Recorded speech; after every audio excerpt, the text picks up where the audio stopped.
Welcome back to the deep dive. If you think language is just, a handy tool for communication, prepare to have your mind blown. Today we're diving into language as a living, breathing social institution, something far bigger than any dictionary. It really is. The linguist Saussure, he put it perfectly. Language is maybe the least changeable social institution by individual effort. It's, conservative. Yeah, but it's also constantly adapting, right? Yeah. Blending with society's life. Exactly. And we're here to unpack how every bit of our speech, from the tiniest sound to, say, a complex metaphor, is actively mapping our psychology, our social standing, our culture's deepest needs. William Dwight Whitney, who was looking at this way back, he really nailed it. Said speech isn't just personal. It's fundamentally a social tool. And sometimes, a social weapon. So think of us as your guides through this lens of linguistic anthropology. We're digging into Denise's work specifically, showing how these codes in our language aren't just random. They're crucial for how we size each other up and how we perform our own identity, like every single day. Okay, let's get into it. Our mission today. To figure out exactly how our grammar, our word choices reveal things like our gender, social class, personality, even those really ancient shared beliefs. Let's kick off with the stuff that jumps out first. Social roles.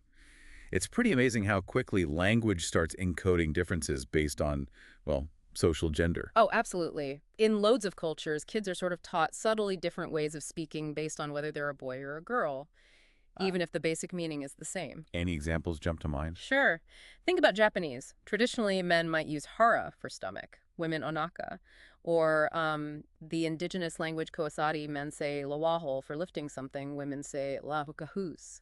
Tiny differences in the words, maybe, but getting it wrong probably has big social consequences, right? Reinforces the line. Precisely. And even in English, early sociolinguistics flagged things like tag questions. Yeah, like, it's cold, isn't it? Exactly.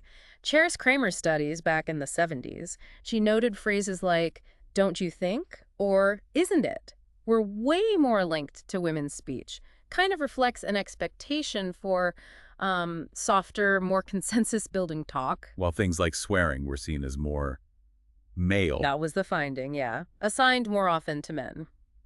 These patterns, they really tell you a lot about social expectations. Which brings us to that fascinating Toronto University study you mentioned, with the reports from the Sex Club. Right. The linguistic performance there was incredibly tuned into the social roles they were expected to play. So the female subject, F, she used a lot of euphemisms. A lot. Describing explicit stuff, she'd say things like, she nearly fainted when the intimate area was exposed, or when down there was bared. Very indirect. Whereas the male subject, M, he was more direct, used more graphic language, but, and this is key, he softened the bluntness with humor, talking about the whole package or her asset. So it wasn't about their personal feelings necessarily. Probably not entirely. It seems more about performing the expected role. F showing politeness, decorum. M feeling he needed to be blunt, maybe, because of his gender role in that setting, but using humor so it wasn't, too blunt. It's always a social calculation, the words we choose. Okay, so gender shapes vocabulary choices for politeness. But Labov, he took it even further, didn't he? Said even how we pronounce a letter can signal our aspirations. This is where it gets really interesting. Moving to social class and phonology. Yes, the sounds themselves. We're talking William Labov, classic study in New York City, focusing on the post-vocalic R. That's the R sound after a vowel, like in car or beer. That's the one. And back before the 20th century, dropping that R, saying ka or b, that was actually the high-status way to talk, copied from British English. Right, the received pronunciation idea. Correct. But then, after World War I, things flipped. Suddenly, pronouncing the R became the marker of status, especially for younger New Yorkers. And Labov's method for showing this was just brilliant. I love this one. The department store test. How did he actually pull that off? Must have been like linguistic espionage. Kind of. He picked 3 NYC department stores ranked by prestige, Saks Fifth Avenue at the top, Macy's in the middle, and S. Klein at the lower end. Okay. Then he'd go in, approach employees, and ask a question where the answer was almost always the 4th floor. Forcing them to say those 2 potential R sounds. Yeah, clever. Very. And the results. A near-perfect correlation. So Saks employees use the R sound the most. By far. More than Macy's and way more than S. Klein. And the crucial point wasn't just their current job. It reflected the social aspiration tied to working at Saks. They were literally, speaking the part. And Labov then broadened this out into sociolinguistic competence, right? The idea that we all shift our pronunciation depending on how formal the situation is. Yes, exactly. He mapped out levels of formality, from just chatting casually with family, maybe, to speaking carefully in an interview. All the way up to reading lists of words. Right. Reading style, then word lists, and finally the most formal, reading minimal pairs, like doc versus dark. Why are minimal pairs the most formal test? What's special about them? Because they strip away all context. They force you to focus laser-like on that one sound difference, the R in this case. Maximum self-monitoring. So you're under maximum pressure to use the correct high-status pronunciation. That's the principle. The more formal the setting, the more social value gets placed on hitting that prestige pronunciation. We're constantly adjusting, always reading the room with our language. Okay, so gender, class. So those kind of external labels language helps with. But what about looking inward? Using language to understand personality, maybe even cognition. This is fascinating stuff. Yeah, this leads us into James Pennebaker's work. His research is really cool. It suggests that the little connecting words, the grammar bits, what he calls functor words. Like pronouns, articles, prepositions, the a, to, I, she, that sort of thing.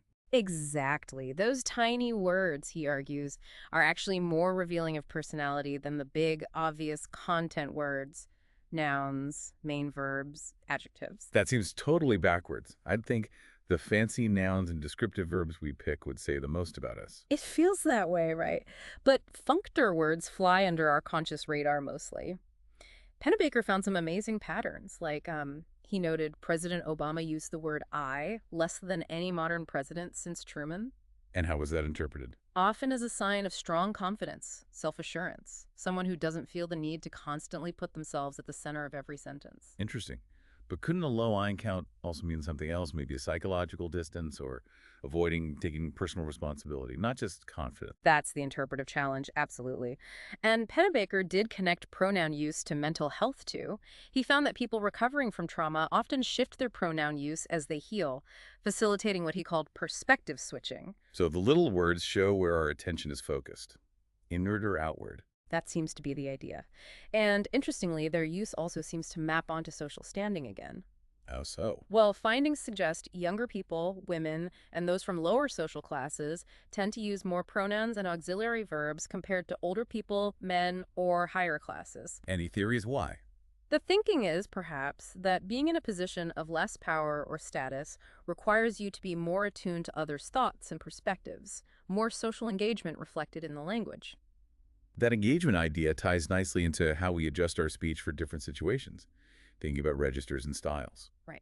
Register is all about varying your speech based purely on social etiquette and the situation. The classic example is saying goodbye. Like super formal goodbye versus just bye, or totally informal see ya. Perfect example. And using the wrong one feels like a real social slip-up, doesn't it? Definitely wouldn't tell a judge see ya as they leave the bench. Exactly. And it's not just English. Traditional Javanese had incredibly strict registers. A highly formal one for aristocrats you didn't know, mid-formal for townspeople, low register for talking to kids or farmers among themselves. Wow. Imagine the social stress of introducing a farmer to an aristocrat. What register do you even use? Right. Must have been tricky. And registers also affect lexical differences, the actual words you choose. Like saying abode instead of house or alcoholic beverage instead of booze. Precisely. Formal versus informal vocabulary choices dictated by the setting. That's register. And then there's style.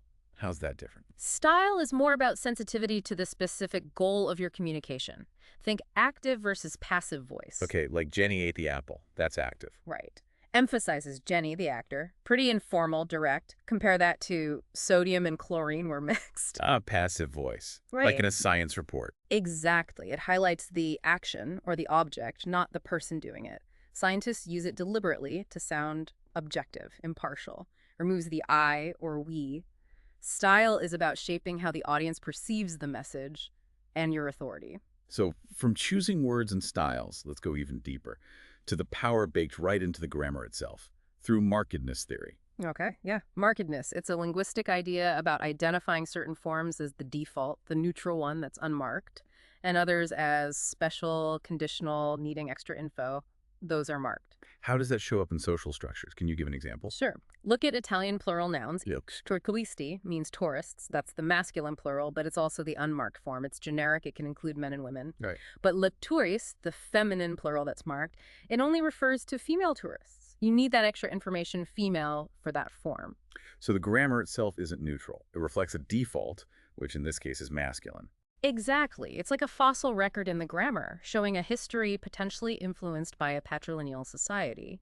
The masculine as the default reflects a worldview shaped by, well, historically male grammarians and leaders. And we see people pushing back against that, right? Like Yeah. with English titles. A perfect example, Mrs. and Miss were marked forms. They required information about a woman's marital status. Mr. didn't. So the introduction of Miss Seal in the 70s.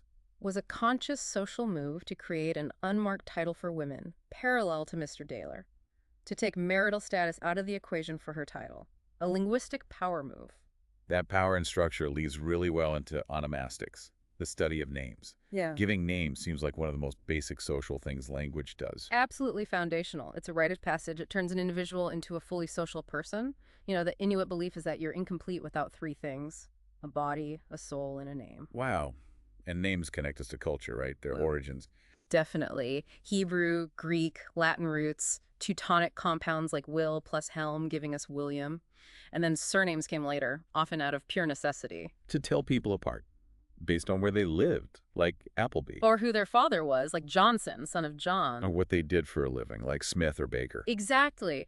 And this symbolic power of names is deep. Ancient Egyptians thought your name was literally a living part of you, erasing a pharaoh's name from monuments. That was like trying to erase their existence from memory. A political act. And then there's that quirky modern twist. Aptonyms.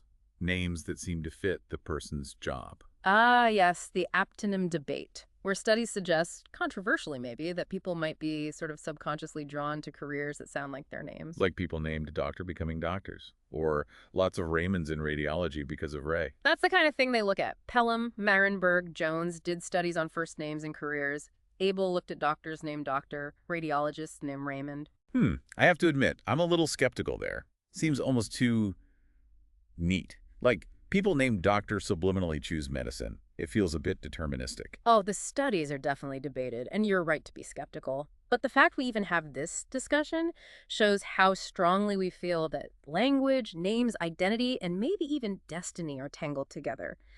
Even if it's just a feeling, it's powerful. Okay, stepping back to the really big picture. The deepest roots of language seem tangled up with myth, don't they? Absolutely. Myths are like society's foundational stories, the narrative theories of existence. And traces of them are baked right into our language. Like the Zuni example. Yeah, the Zuni language is full of metaphors about earth, farming, emergence. These are linguistic leftovers from their creation myth about emerging from a hole in the earth. Language carries the myth forward. And structuralists like Levi-Strauss argues that our whole way of understanding the world, our semantic system, is built on pairs of opposites from these myths. That's the idea. Binary oppositions, life versus death, raw versus cooked, good versus evil. Think about it. How do you explain evil?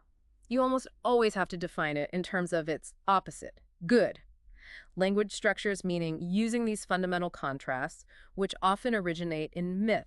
And this mythic function of language, it's not just ancient history, is it? Not at all. It feels almost instinctual. We teach kids about Santa Claus, the tooth fairy, without batting an eye. And more formally, think about modern ceremonies. Like sermons, political speeches, debates. Exactly. They're often anchored in this mythic function. The point isn't always brand new information. It's often about restating core beliefs, asserting connection to the group's origins, ensuring cultural togetherness. The judicial oath seems like a perfect modern example of that. Language given almost sacred power. Totally. When a witness swears to tell the truth, maybe with a hand on a sacred text, what's happening there, it reveals this deep, maybe unconscious belief that language and truth are fundamentally linked. Which is why perjury is such a serious offense. Right. It violates that sacred link. It shows that even today, we treat certain speech acts as having this almost inherent power tied to our social and cultural foundations. Wow. This has been such a rich deep dive going way beyond just words on a page. Yeah. So to kind of wrap it up, language is this incredibly dynamic, open system. It maps pretty much every social difference we have. Yeah, from the tiniest phonetic detail, like that R sound in New York, all the way up to the highest levels of discourse, myth, ritual, social ceremonies. The big takeaway seems to be that none of our language choices are neutral. Not the pronouns, not the greetings, not the style. Exactly. Every choice is socially loaded, constantly reinforcing who we are, where we fit. The structure of language itself is like an artifact of our social history, and it's constantly predicting or at least reflecting our current status and beliefs. So what does this all mean for us listening day to day? Here's a thought. Think about Pennebaker's findings on those little functor words. Next time you're listening to a political leader, try this. Pay attention beyond the big content words, the promises, the policies. Notice the small words, the pronouns I versus we, the articles, the prepositions. Are those subtle cues influencing how you perceive their confidence, their character, their whole psychological stance? That's a fascinating exercise. Really makes you listen differently. Something to definitely mull over as you catch the news this week. Well, thank you for joining us on this exploration through linguistic anthropology, really diving into how language shapes our social world. It's been great. We'll catch you on the next deep dive.